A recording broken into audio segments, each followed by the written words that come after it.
Kumwisho Mungu atafanya kanisa neema. Wakati nyele ya Samson ilianza kuota. Nyele inaweza sijaanza kuota.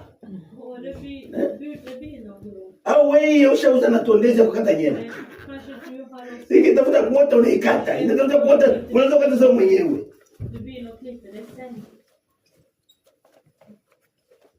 Samson aliacha nyele kaota.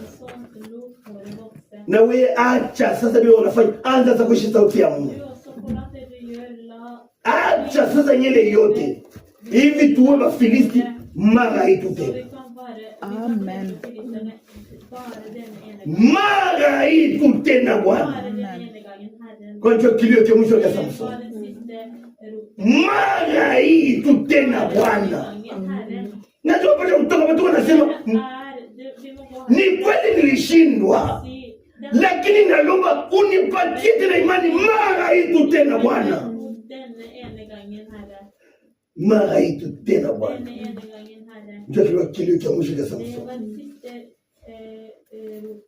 Asema tena hapa Bwana.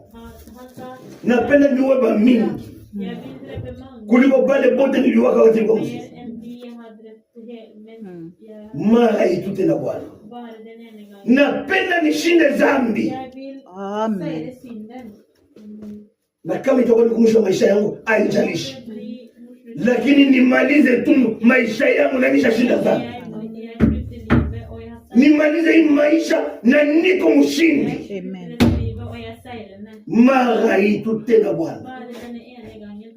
Kama dunia itanilemea sijali tena. Mara hii tena Bwana. Bote bakinikimbia sijali tena. Naomba Bwana mara hii tena Bwana.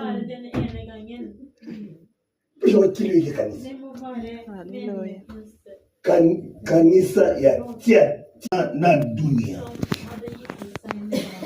Kanisa ya Tiatira. Mfano wa Samson na mke wake. Lakini kesho tutabakia mwandiko. Leo nipenda tukuonyesha vile kanisa ilianguka. Mfano wa Samson. Kesho tutaona. Sababu Biblia inasema ulimwacha mwanamke Yezebeli.